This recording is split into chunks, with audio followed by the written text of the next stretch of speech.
आप सबों को यीशु सहाय हमारे उद्धारकर्ता प्रभु यीशु ख्रिस्ट के महान और सामर्थ्य नाम में सबों को मसीही नमस्कार। आज दिनांक 18/10/2020 आप सबों के सामने फिर से CNI डायसिस ऑफ छोटानागपुर उत्तर भारत की कलीसिया की ओर से ऑनलाइन सर्विस हम सभी लेकर उपस्थित हुए हैं। आइए हम प्रार्थना करें। हे मेरे मन, यहोवा को धन कह और जो कुछ मुझ में है वह उसके पवित्र नाम को धन कहे और उसके किसी उपकार को ना भूलना। सर्वशक्तिमान ईश्वर पिता, पुत्र और पवित्र आत्मा के नाम से आमीन। आइए हम सब खड़े होकर के मिल के गीत गाएंगे। गीत संख्या 6, सिद्ध हो सवेरे मेरे प्राण।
हमारे प्रभु यीशु ख्रीस्त का अनुग्रह, ईश्वर पिता का प्रेम और पवित्र आत्मा की सहभागिता आप सबों के साथ रहे और आपके साथ। हम एक साथ शुद्धता की प्रार्थना करेंगे।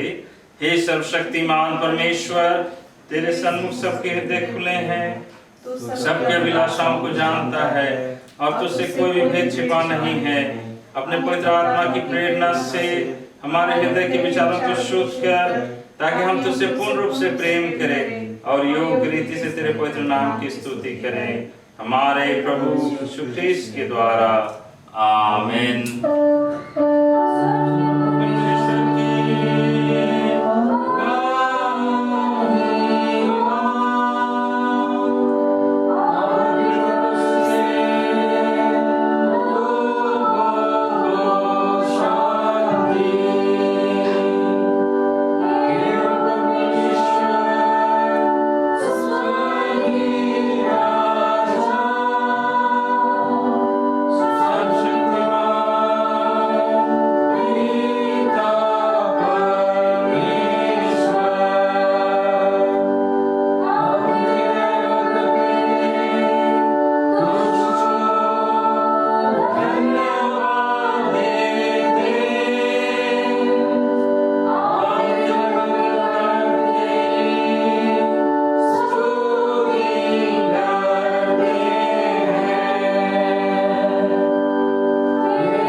करें, अपने अपने स्थान ग्रहण कर सकते हैं।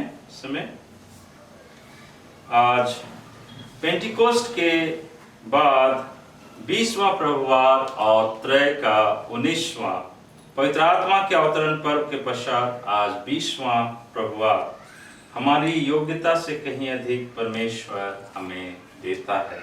प्रार्थना करें। हे सर्वशक्तिमान और सनातन परमेश्वर, जितना प्रार्थना करने को तैयार रहते हैं उससे अधिक तो सुनने को तैयार रहता है, और जितनी हमारी इच्छा और योग्यता है उससे अधिक तो हमें देता है। हम पर अपना अनुग्रह उंडेल कि जिन बातों के लिए हमारा अंतःकरण डरता है उन्हें क्षमा कर, और जिन अच्छी वस्तुओं को मांगने के हम योग्य नहीं उन्हें केवल अपने पुत्र हमारे प्रभु यीशु ख्रीस्त के पुण्य और मध्यस्थता के द्वारा तुम्हें प्रदान कर। वह तो तेरे और पवित्र आत्मा के साथ एक परमेश्वर अब और सदा जीता और राज्य करता है। आमीन।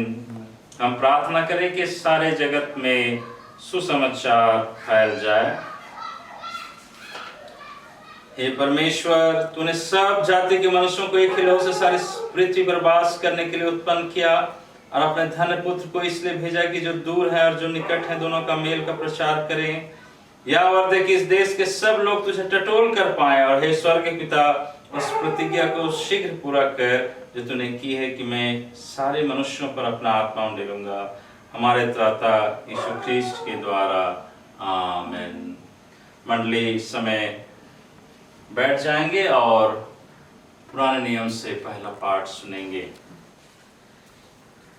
आज का पहला पाठ लिया गया है पुराने नियम से, व्यवस्था विवरण की पुस्तक, उसके 7वें अध्याय, उसका 6ठे पद से 8वें पद तक। व्यवस्था विवरण अध्याय 7, उसका 6 से 8। तू अपने परमेश्वर यहोवा के लिए पवित्र प्रजा है। तेरे परमेश्वर यहोवा ने तुझे निज प्रजा होने के लिए पृथ्वी भर की सब जातियों में से चुना है। यहोवा ने तुझसे जो प्रेम किया और तुझको चुना, वह इसलिए नहीं कि तू अन्य सब जातियों के लोगों से संख्या में अधिक था, क्योंकि तू तो समस्त जातियों में सबसे कम था, परंतु यहोवा ने तुझसे प्रेम किया और उस शपथ को पूरा किया जो उसने तेरे पूर्वजों से खाई थी। इसलिए यहोवा ने तुझे अपने सामर्थी हाथ से निकाल लिया तथा दासत्व के घर अर्थात मिस्र के राजा फिरौन के हाथ से छुड़ा ले आया। यहाँ तक यह परमेश्वर का वचन है। परमेश्वर का धन्यवाद हो। अभी हम दूसरा पाठ सुनेंगे जो नए नियम से है।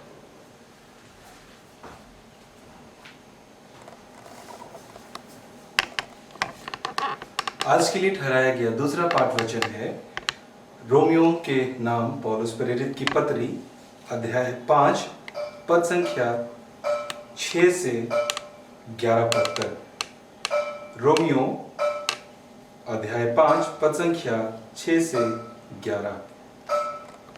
क्योंकि जब हम निर्बल ही थे तो मसीह ठीक समय पर भक्तिहीनों के लिए मरा। किसी धर्मी जन के लिए कोई मरे यह तो दुर्लभ है, परंतु क्या जाने किसी भले मनुष्य के लिए कोई मरने का भी हियाव करे। परंतु परमेश्वर हम पर अपने प्रेम की भलाई इस रीति से प्रकट करता है कि जब हम पापी ही थे तभी मसीह हमारे लिए मरा। सो जब कि हम अब उसके लहू के कारण धर्मी ठहरे तो उसके द्वारा क्रोध से क्यों न बचेंगे। क्योंकि बैरी होने की दशा में तो उसके पुत्र की मृत्यु के द्वारा हमारा मेल परमेश्वर के साथ हुआ, फिर मेल हो जाने पर उसके जीवन के कारण हम उद्धार क्यों न पाएंगे। और केवल यही नहीं, परंतु हम अपने प्रभु यीशु मसीह के द्वारा, जिसके द्वारा हमारा मेल मिलाप हुआ है, परमेश्वर के विषय में घमंड भी करते हैं। यहाँ तक यह परमेश्वर का वचन है। परमेश्वर का धन्यवाद हो। मंडली इस समय खड़ी हो जाएंगे और इस समय गीत गाएंगे, गीत नंबर 151।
सुसमाचार पवित्र मत्ती रचित सुसमाचार उसके 20वें अध्याय का पहले पद से सुसमाचार आरंभ होता है।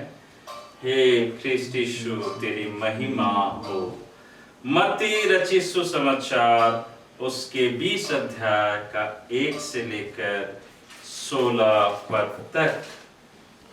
प्रभु यीशु मसीह ने कहा, स्वर्ग का राज किसी गृहस्थ के समान है जो सवेरे निकला कि अपने दाख की बारी में मजदूरों को लगाए, और उसने मजदूरों से 1 दिनार रोज पर ठहरा कर उन्हें अपने दाख की बारी में भेजा। और फिर पहर एक दिन चढ़े निकलकर औरों को बाजार में बेकार खड़े देखकर उनसे कहा, तुम भी दाख की बारी में जाओ और जो कुछ ठीक है तुम्हें दूंगा।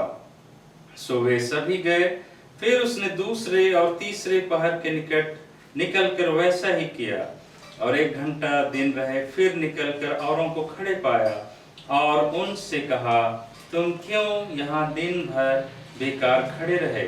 उन्होंने उससे कहा, इसलिए कि किसी ने हमें मजदूरी पर नहीं लगाया। उसने उनसे कहा, तुम भी दाख की बारी में जाओ। सांझ को दाख की बारी के स्वामी ने अपने भंडारी से कहा, मजदूरों को बुलाकर पिछलों से लेकर पहलों तक उन्हें मजदूरी दे दो। सो जब वे आए जो घंटा भर दिन रहे लगाए गए थे, तो उन्होंने 1 दिनार मिला। जो पहले आए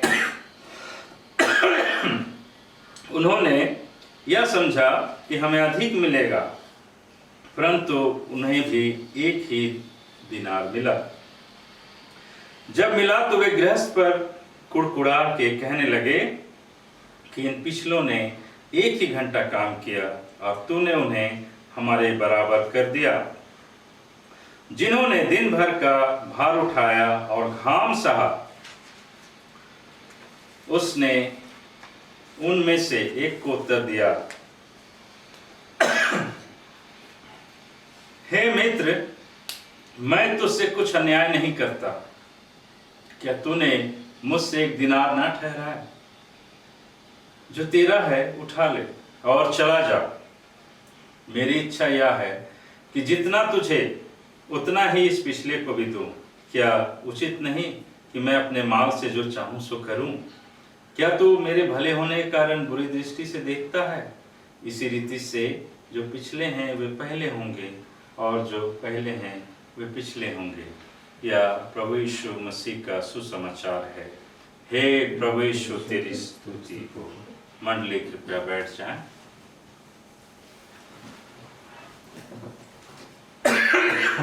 आइए प्रार्थना करें। ईश्वर पिता, पुत्र और पवित्र आत्मा के नाम से आमीन। आज हमारे बीच में जो विषय प्रभु यीशु मसीह ने रखा है वो है कि परमेश्वर हमारी योग्यता से कहीं ज़्यादा हमें प्रदान करता है। और ये वास्तविक है कि यह सच्चाई है कि मनुष्य की अपनी कोई योग्यता नहीं है। मनुष्य की अपनी कोई योग्यता नहीं है। वो जो भी कार्य करता है परमेश्वर के द्वारा दिया गया जो गिफ्ट है, जो दान है, वो पवित्र आत्मा के द्वारा उन्हें मिलता है और उन्हीं दानों को इस पृथ्वी पर वो शेयर करता है, काम करता है, उपयोग में लाता है। और उसमें उसकी कोई भी योग्यता नहीं है। आज मैं यहाँ खड़े होकर के आपके सामने परमेश्वर का पवित्र वचन बांट रहा हूँ, सुना रहा हूँ, पर इसमें मेरी योग्यता शून्य है। जब तक कि परमेश्वर का वचन उसके प्रिय पुत्र यीशु मसीह के द्वारा मुझे नहीं दिया गया है, तब तक मैं उस वचन का प्रचार करने लायक नहीं हूँ। और ये वचन का प्रचार हमारी योग्यता के लिए नहीं दिया, प्रभु यीशु मसीह के द्वारा चुना गया है, परमेश्वर के पुत्र के द्वारा मनोनीत किया गया है, अनॉइंटेड, अभिषिक्त किया गया है। और इस अभिषेक को हम लोग अपनी योग्यता समझते हैं। ये सबसे बड़ी भूल है। हर एक मनुष्य जो प्रभु यीशु मसीह पर विश्वास करता है उसे प्रभु यीशु मसीह अपॉइंट किए हैं, अनॉइंटेड किए हैं अपने लहू के द्वारा, ताकि वो वही बातें बोले जिन बातों को, जिन वचनों को उसे बोलने का परमिशन और अधिकार और कर्तव्य करने का मौका, अवसर दिया है। वो अपनी ओर से जो कुछ भी अगर बोलता है तो शैतान की ओर से होता है। अपनी ख्वाहिश, अपनी इच्छा, अपना डिमांड, अपना कंप्लेन, अपना शिकायत जो मनुष्य करता है, ये सारी चीजें दुष्ट आत्मा की ओर से, डेविल की ओर से आती है।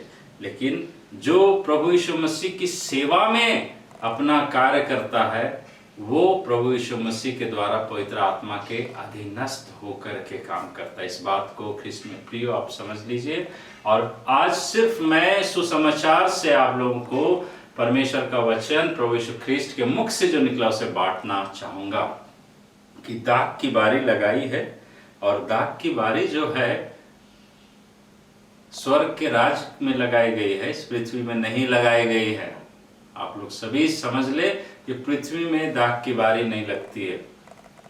पृथ्वी में सिर्फ नश्वर होने वाली बारी लगती है, जो कि एक समय अवधि के बाद वो सूख जाता है, वो पेड़, वो फल खत्म हो जाता है। जैसे हम लोग बारी लगाते हैं ना, तो भिंडी लगाए, बैगन लगाए, कद्दू लगाए, जो कुछ भी लगाए, तो वो चीज एक बार बारी लगाने के बाद क्या होता है, उसका फल जब हम लोग सब तोड़ लेते हैं तो फिर अगले साल फिर वही नहीं देता है वो बारी। उसके लिए फिर हम लोग बारी को जोतते हैं, हल से, चाहे कुदारी से, चाहे गैता से, चाहे बेलचा से।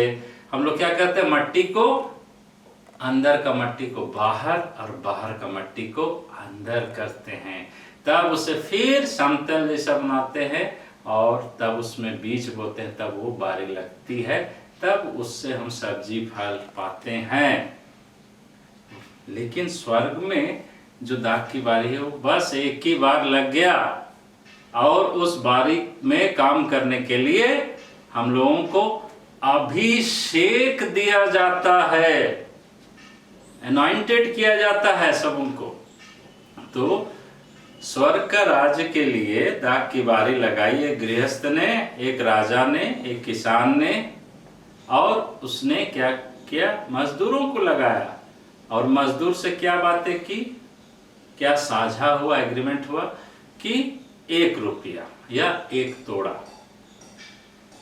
चलिए आज के डेट में हम बोलेंगे 1000 रुपया, 1000 रुपया का सारा दिन का मजदूरी है, आपको करना होगा। तो अच्छी बात है, वो एग्री हो गया और करने लगा काम।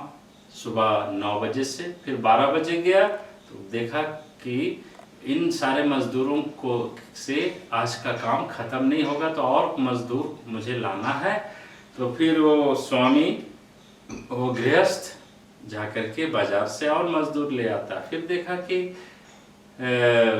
चलो 3 बजे जाकर के फिर देखते हैं और मजदूर आ जाए तो अच्छा है। पर उन्होंने क्या देखा कि और भी मजदूर वहां पर खड़ा है, कि कोई स्वामी आएगा उससे ले जाएगा अपने घर में काम कराने के लिए। वैसे जब 1 घंटा बचा रहा तब भी वो जाकर के बाजार से और मजदूरों को लाया और क्या किया, सबों को काम में लगा दिया। जब सूर्यास्त हो गया, काम का समय समाप्त हुआ, तो उसने क्या कहा कि चलो तुम्हारी मजदूरी है, मैं दे देता हूँ। और वो मजदूरी जो मैनेजर था उसे बोलता है कि जाओ इनकी मजदूरी दे दो। तो मैनेजर क्या करता है, सबको 1-1 रुपया देता है। तो सबसे पहले जो 1 घंटा काम किया था उसको 1 रुपया, तो जो पहले आया था वो देख रहा है इसको 1 रुपया मिला, 1 घंटा का 1000 मिला, आज के डेट में 1000 मिला, तो हमको जरूर 5000 मिलेगा। दूसरों को भी देखा, क्या रे जो 3 घंटा काम किया उसको भी 1000, जो 6 घंटा काम किया उसको भी 1000, और जो 9 घंटा काम किया है उसको भी 1000। तो वो क्या करने लगा, वो कुड़कुड़ाने लगा और गृहस्थ का जो स्वामी था, गृह स्वामी को, गृहस्थ को बोलने लगा कि आपने जो 1 घंटा किया उसे 1000 दिया, मैं सारा दिन खटा हूं, मुझे भी 1000 दिया। तो गृहस्थ का स्वामी क्या बोलता है, तुम्हारे साथ मेरा एग्रीमेंट कितना का हुआ था, पहले ये देखो। तो एग्रीमेंट कितना का हुआ, 1000 का। मेरा इच्छा है, मैं काम करवाया हूं, मैं पेमेंट कर रहा हूं, तो जिसे मैं जितना चाहूं पेमेंट कर सकता हूं। लेकिन इस पेमेंट में एक बहुत बड़ी रहस्य छुपी है। जो मजदूरी का, जो मजूरी पारिश्रमिक जो मिलता है उसका, यहाँ पर प्रभु यीशु मसीह ने एक बहुत ही सुंदर उदाहरण दिया है कि जो पहले हैं पिछले होंगे, जो पिछले हैं वो पहले होंगे। पर ये कौन सा मैथमेटिक्स है भाई, समझ में नहीं आ रहा। देखिए, जो मजदूर लोग पहले से काम कर रहे थे, उसके बाद क्या हुआ कि दूसरे मजदूर की तलाश में जब वो मालिक गया तो देखा कि वो सुबह से बैठा हुआ है। तीसरे मजदूर की तलाश में गया, वो भी सुबह से बैठा हुआ है। चौथे मजदूर की तलाश में गया, वो भी सुबह से बैठा हुआ है। तो उसने क्या किया कि उनकी मजबूरी को, उनकी आवश्यकता को, उनकी जरूरत को समझा। और परमेश्वर के राज्य में ये सबसे बड़ी विशेषता है। The main characteristic of the kingdom of God is we all are equal in front of God. We all are same. There is no discrimination in the distribution of the gifts and fruits of Holy Spirit. कोई भी यहाँ पर जो है पक्षपाती नहीं करता परमेश्वर। होली स्पिरिट का जो गिफ्ट है, जो कि हम लोग पाएंगे 1 कुरिन्थुस का 12 अध्याय का 4 पद से, कि उसमें सभी को नाप करके दिया गया है। जो जैसा जिनकी योग्यता है उससे कहीं ज्यादा उसे दिया गया है, ताकि वो परमेश्वर के राज्य के लिए फल लाए। और वो फल फिर मिलता है गलातियों के नामक पुस्तक उसका 5 अध्याय का 22 पद में। तो ये सारा इक्वालिटी क्यों परमेश्वर करता है मनुष्यों के लिए? क्योंकि परमेश्वर जितने भी मनुष्यों को इस पृथ्वी में भेजा है उसकी दृष्टि में सभी समान है। हम यहाँ पर अमीर गरीब, हम यहाँ पर बड़ा जात छोटा जात, हम यहाँ पर महल में रहने वाला और झोपड़ी में रहने वाले का हम लोग क्या करते हैं, डिस्क्रिमिनेशन करते हैं, अंतर करते हैं हम लोग। लेकिन परमेश्वर कभी अंतर नहीं करता है। और परमेश्वर हमेशा उसके पास जाने वालों के लिए उसका स्वागत करता है। लूक रचित सुसमाचार में हम देखेंगे कि उड़ाऊ पुत्र का जो दृष्टांत है, उस दृष्टांत में क्या होता है। उड़ाऊ पुत्र चला जाता है। लूक उसका 15 अध्याय, लूक का उसका 15 अध्याय और उसके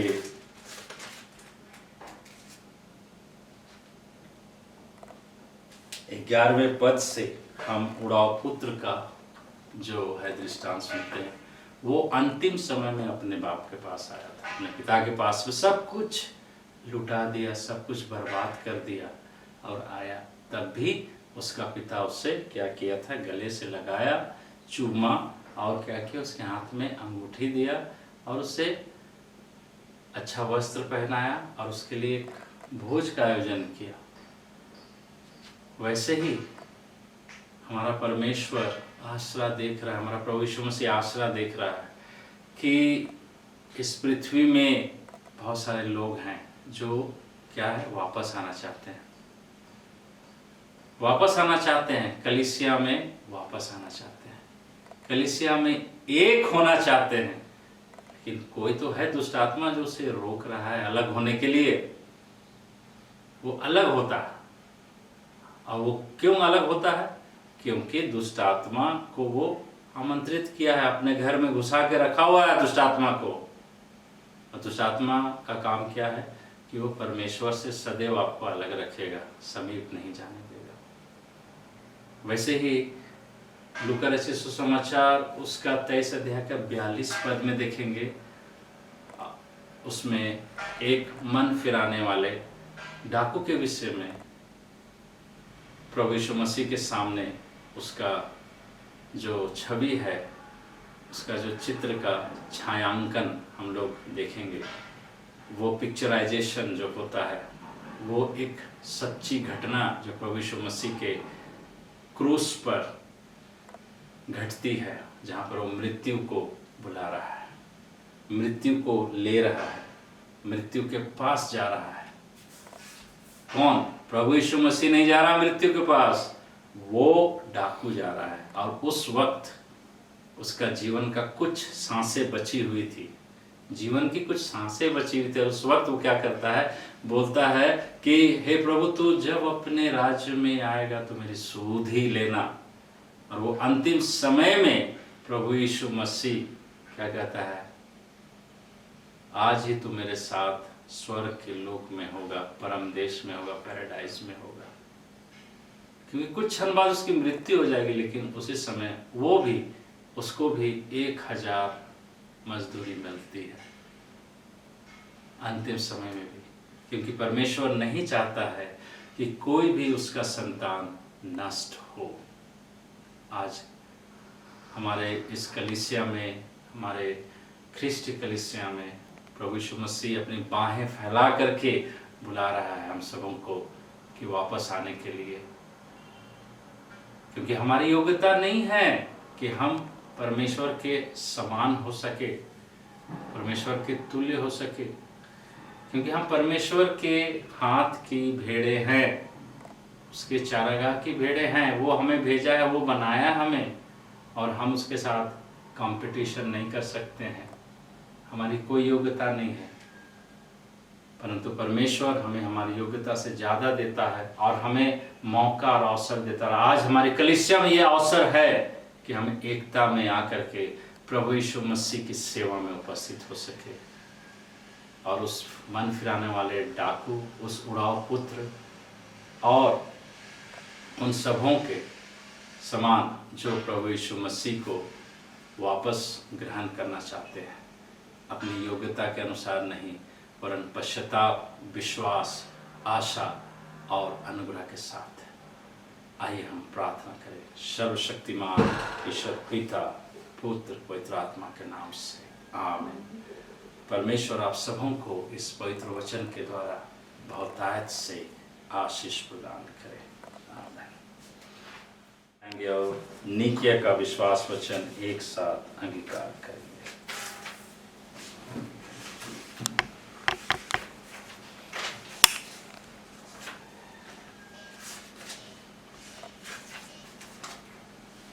हम एक साथ कहेंगे। हम एक परमेश्वर सर्वशक्तिमान पिता पर विश्वास करते हैं। वह स्वर्ग और पृथ्वी का और समस्त दृश्य और दृश्य वस्तुओं का करता है। हम एक प्रभु यीशु ख्रीस्त पर विश्वास करते हैं और परमेश्वर के इकलौता पुत्र, सर्वयुगों से पहले पिता से उत्पन्न, परमेश्वर से परमेश्वर, ज्योति से ज्योति, सत्य परमेश्वर से सत्य परमेश्वर, कृत नहीं वरन उत्पन्न है। उसका और पिता का तत्व एक है। उसी के द्वारा सब वस्तुएं बनी। हम मनुष्यों के लिए और हमारे उद्धार के निमित्त वह स्वर्ग से उतर आया। पवित्र आत्मा के सामर्थ्य से वह कुमारी मरियम से जन्मा और मनुष्य बना। पोंतुस पिलातुस के शासन में वह हमारे लिए क्रूस पर चढ़ाया गया। उसने दुख भोगा, वह मरा और गाड़ा गया। कोई शास्त्र कथन के अनुसार वह तीसरे दिन जी उठा। वह स्वर्ग पर चढ़ गया और पिता की दाहिनी ओर विराजमान है। वह जीवितों मृतों का न्याय करने के लिए महिमा के साथ फिर आएगा और उसके राज का कभी अंत ना होगा। हम पवित्र आत्मा पर विश्वास करते हैं। वह प्रभु और जीवन दाता है। वह पिता और पुत्र से निकलता है। पिता और पुत्र के साथ उसकी आराधना स्तुति की जाती है। वह नबियों के द्वारा बोला। हम एक पवित्र सार्वलौकिक और प्रेरित कलीसिया पर विश्वास करते हैं।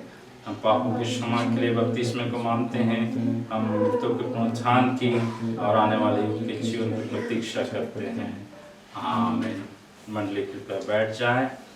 हम लोग इस समय निवेदन की प्रार्थना, परहित निवेदन की प्रार्थना करेंगे। विशेष करके हम लोग प्रार्थना करते हैं हमारे इस सेनाएं कलीसिया के लिए प्रभु, डायसिस ऑफ छोटा नागपुर के लिए, विशेष करके बिशप बास्की के लिए प्रार्थना करते हैं प्रभु।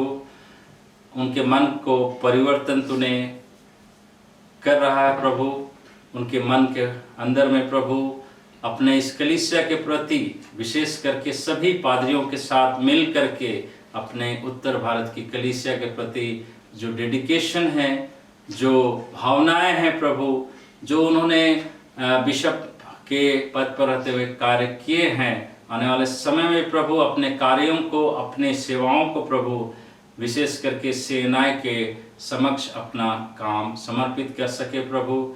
और उनके साथ साथ जितने भी मंडली के लोग हैं प्रभु, जो ऐसा सोचते हैं कि इसके विरोध में आने से उनका भला होगा, उन लोगों के लिए विशेषकर प्रार्थना करते हैं प्रभु यीशु मसीह कि तू उनके मन में पवित्र आत्मा की प्रेरणा को दे, ताकि वे अपने मन और आत्मा से परिवर्तन हो करके जो एकता की कलीसिया है, जो गवाही की कलीसिया है प्रभु, जो प्रभु सेवा की कलीसिया है, उस कलीसिया में, जिसका नाम उत्तर भारत की कलीसिया प्रभु, वो अपनी सेवकाई को आने वाले दिन में प्रभु सारे लोग मिल करके शांति और अनुग्रह और सच्चाई से कर सके, क्योंकि परमेश्वर आत्मा है और ये अवश्य है कि उसके सेवा करने वाले, भजन करने वाले आत्मा और सच्चाई से करे। हे दयावान प्रभु, हमारी प्रार्थना सुन। हम सब उन लोगों के लिए प्रार्थना करें जो कोविड-19 में से पीड़ित हैं, और उन लोगों की जो सेवा करते हैं। बहुत से डॉक्टर जो है इस स्वर्ग सिधार गए, उनके सेवा करते हुए प्रभु उनकी आत्मा को तू शांति दे। बहुत से ऐसे रोगी हैं जो प्रभु हमें छोड़ करके चले गए, इस पृथ्वी को छोड़ के चले गए, उनके प्रियजनों को तो शांति दे। और बहुत से ऐसे कोविड-19 के पेशेंट हैं जो अभी भी जूझ रहे हैं, लड़ रहे हैं, उन्हें तो शक्ति दे, उनके इम्यूनिटी पावर को बढ़ा, ताकि वो तन और मन में चंगे हो जाए। तेरे पवित्र कलीसिया में तेरे धन्यवाद करे, आमीन। हे दयावान प्रभु, हमारी प्रार्थना सुन। हमारे तथा अन्य देश के सब शासकों के लिए, विशेषकर हमारे राष्ट्रपति, प्रधानमंत्री, इस राज्य के राज्यपाल और मुख्यमंत्री, और उनके लिए भी जो ऐसे लोगों पर किसी प्रकार का अधिकार रखते हैं, हे दयावान प्रभु, हमारी प्रार्थना सुन। भारत में तेरी समस्त कलीसिया के लिए, उसकी परिषदों तथा वो, विशेषकर हमारे प्रमुख धर्माचार्य, मॉडरेटर, दक्षिण भारत की कलीसिया के प्रमुख धर्माचार्य और मार्थमा कलीसिया के मेट्रोपॉलिटन, हमारे धर्माचार्य और बिशप, हमारे पुरोहित और तेरी कलीसिया के सब अन्य धर्म सेवकों के लिए, कि सच्चाई और लगन से तेरी सेवा करे। हे दयावान प्रभु, हमारी प्रार्थना सुन। या वर्दे के तेरे उस सब भक्तों के साथ जिन्होंने अपने जीवन में तेरी निष्ठापूर्वक सेवा की है, हम भी तेरे राज के नितानंद में संभागी हो सके। हे दयावान प्रभु, हमारी प्रार्थना सुन। हम एक साथ कहेंगे, हे स्वर्गीय पिता, अपने राज को शीघ्र प्रकट कर और हमारी इन प्रार्थनाओं को सुन। हम तेरे पुत्र, अपने प्रभु उद्धारकर्ता यीशु ख्रीस्ट के नाम से मांगते हैं, आमीन। ऐसा प्रेम रखा कि उसने अपना इकलौता पुत्र यीशु ख्रीस्त दे दिया कि वह हमें पापों से बचाए, स्वर्ग में हमारे लिए निवेदन करता है और हमें शाश्वत जीवन में पहुंचाए। इसलिए हम पश्चाताप और विश्वास के साथ अपने पापों का अंगीकार करें। हम परमेश्वर की कृपा से उसकी आज्ञाओं का पालन करने का और सब लोगों के साथ मेल मिलाप और प्रेम से रहने का दृढ़ संकल्प करें। हम एक साथ कहेंगे, हे सर्वशक्तिमान परमेश्वर, हमारे स्वर्गीय पिता, हमने मन, वचन और कर्म से तेरे विरुद्ध और एक दूसरे के विरुद्ध पाप किया है। हमने अपने अज्ञानता, दुर्बलता के कारण और जानबूझकर भी बुराई की है और भलाई करने में सफल रहे हैं। इन सब पापों के लिए हम सचमुच खेदित हैं और अंतःकरण से पश्चाताप करते हैं। तेरे पुत्र यीशु ख्रीस्त ने हमारे लिए अपने प्राण दिए, उसी कारण हमने जब पाप किए उनको क्षमा कर और यह वर दे कि भविष्य में हम नया जीवन पाकर सदा तेरी सेवा करें, ताकि तेरे पवित्र नाम की महिमा हो, आमीन। सर्वशक्तिमान परमेश्वर उन सबको क्षमा करता है जो एक दूसरे को क्षमा करते हैं और सच्चा पश्चाताप करते हैं। वह हम सबों पर दया कर हमारे सब पापों को क्षमा कर, उनसे हमको छुटकारा दे, सब भले कामों में स्थिर और सबल करे और शाश्वत जीवन बनाए रखे, हमारे प्रभु यीशु ख्रीस्ट के द्वारा, आमीन। परमेश्वर का धन्यवाद हो। शांति अभिवादन एक साथ मिल करके कहेंगे। हम सब मिलकर ख्रिस्ट की देह हैं। हमने एक आत्मा द्वारा एक देह में बपतिस्मा लिया। हम ऐसे कार्यों में संलग्न रहे जिनमें शांति मिलती है और एक दूसरे का निर्माण होता है। प्रभु की शांति सदा आपके साथ रहे। प्रभु की शांति ग्रहण करें। मेल मिलाप और शांति के साथ एक दूसरे को हम लोग अभिवादन करें। अभी हम लोग जो गीत गाएंगे वो दान के लिए अपने अपने घरों में आप लोग दान संग्रह कर सकते हैं और प्रभु भोज के लिए आप ब्रेड, रोटी, चाय, पानी, जूस उसके साथ आप लोग प्रभु भोज में शामिल हो सकते हैं अपने घर में इस ऑनलाइन सर्विस के द्वारा। गीत गाएंगे। गीत संख्या 223 223 हे ईश्वर तू सदा सहाय। गीत संग्रह 223 हे ईश्वर तू सदा सहाय।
इसके साथ अपने आप को परमेश्वर की महिमा और उसकी सेवा के लिए अर्पित करें।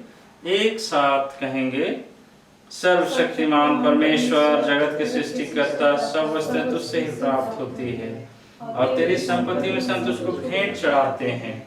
हम तो इस विनती करते हैं कि इस दान को और रोटी और दाखरस की इस भेंट को अपने नाम की महिमा और अपने लोगों की भलाई के लिए स्वीकार कर हमारे प्रभु यीशु ख्रीस्त के द्वारा, आमीन। प्रभु यहाँ उपस्थित है, उसका आत्मा हमारे साथ है। अपने मन स्वर्ग की ओर उठाओ, हम उनको प्रभु की ओर उठाते हैं। हम अपने प्रभु परमेश्वर को धन्यवाद दे, उसका धन्यवाद और स्तुति करना उचित है। हम लोग प्रभोज संस्कार का अनुष्ठान का संक्षिप्त भाग हम लोग व्यवहार में लाएंगे, जो क्रम संख्या 21 और पेज नंबर 22 में है। प्रभु में प्रिय भाई और बहनों, पवित्र प्रभु भोज की स्थापना के वचन ध्यान से सुनो। जैसे संत पौलुस के कुरिन्थ नगर की कलीसिया को अपने प्रथम पत्र में लिखा है, जो परंपरा मैंने तुम्हें सौंपी है वह मुझे प्रभु से प्राप्त हुई थी। जिस रात प्रभु यीशु ख्रिस्त पकड़वाए गए, उसने रोटी ली, तुझे धन्यवाद दी और तोड़ी और कहा, यह मेरी देह है जो तुम्हारे लिए दी जाती है, मेरी स्मृति में ऐसा ही किया करो। इसी प्रकार भोजन के पश्चात प्रभु यीशु ने कटोरा लिया और कहा, यह कटोरा मेरे रक्त द्वारा स्थापित नई वाचा है। जब कभी पियो तो मेरी स्मृति में यह किया करो।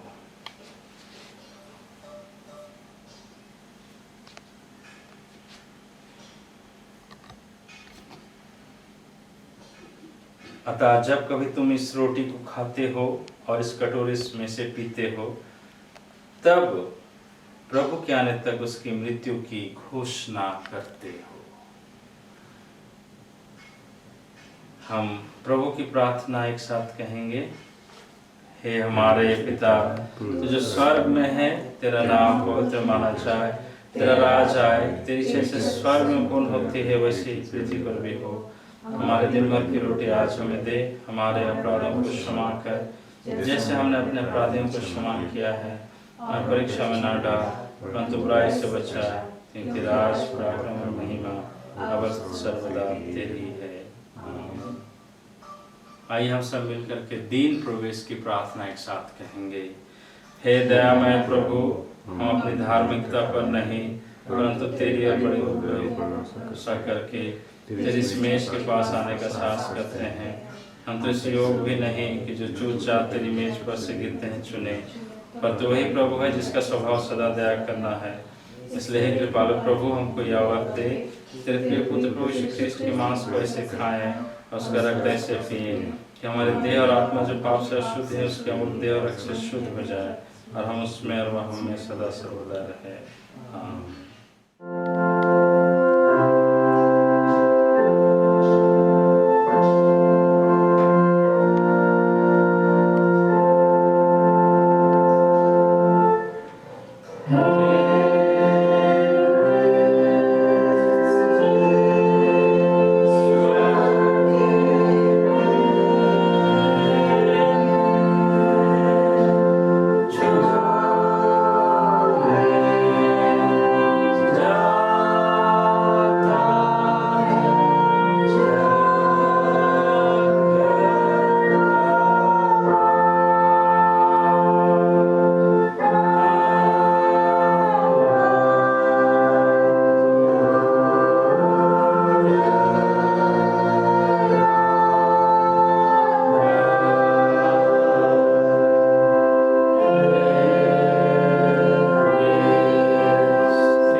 विश्वास के साथ पास आए हमारे प्रभु यीशु ख्रीस्ट के देह और रक्त जो उसने तुम्हारे लिए दी है, और उसके रक्त को जो उसने तुम्हारे लिए बहाया है, स्मरण करो कि यीशु तुम्हारे लिए मरा, और धन्यवाद करते हो अपने हृदय में ख्रीस्ट को विश्वास से खाओ।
परमेश्वर का वचन कहता है, यहोवा का धन्यवाद करो और उसके सब आश्चर्य कार्यों पर ध्यान करो। हमने इस पवित्र संस्कार को विश्वास के साथ ग्रहण किया है। आइए हम अब परमेश्वर को धन्यवाद दें। हम एक साथ कहेंगे, हे सर्वशक्तिमान परमेश्वर, हम तुझको धन्यवाद देते हैं कि तूने अपने पुत्र यीशु ख्रीस्त की देह और रक्त के आत्मिक भोजन से हमें तृप्त किया है। अब हम उसी के द्वारा अपने आप को जीवित बलिदान होने के लिए तेरे सन्मुख अर्पण करते हैं। या वर दे कि हम तेरे पवित्र आत्मा के साँव से परिपूर्ण होकर यहाँ से विदा हों और अपने जीवन तथा सेवा के द्वारा हर समय तेरी महिमा प्रकट करें। परमेश्वर की शांति जो सारे समझ से परे है, परमेश्वर के पुत्र हमारे उद्धारकर्ता प्रभु यीशु ख्रीस्त के ज्ञान और प्रेम में तुम्हारे हृदय और विचारों को सुरक्षित रखे, और सर्वशक्तिमान परमेश्वर पिता, पुत्र, पवित्र आत्मा की आशीष आप पर हो और सदा सर्वदा बनी रहे। आमीन। शांति से पूर्ण होकर जाएं, प्रभु से प्रेम रखें और उसकी सेवा करें ख्रीस्ट के नाम में। यीशु सहाय। आज यहाँ हम लोगों का online CNI diocese of Nagpur की ओर से प्रभु भोज की उपासना का समापन होता है, और विश्वास करते हैं कि आने वाले समय परमेश्वर हम लोगों को अपने मंदिर में फिर से एक बार प्रवेश करने का सुयोग और अवसर प्रदान करे। लॉकडाउन खुल जाए और कोरोना वायरस जो है हमारे देश से, हमारे इस समाज से, पूरे जगत से दूर हो जाए। यही विश्वास और आशा और प्रार्थना के साथ हम आप सबों से विदा लेते हैं। यीशु सहाय। परमेश्वर आप सबों को आशीष दे।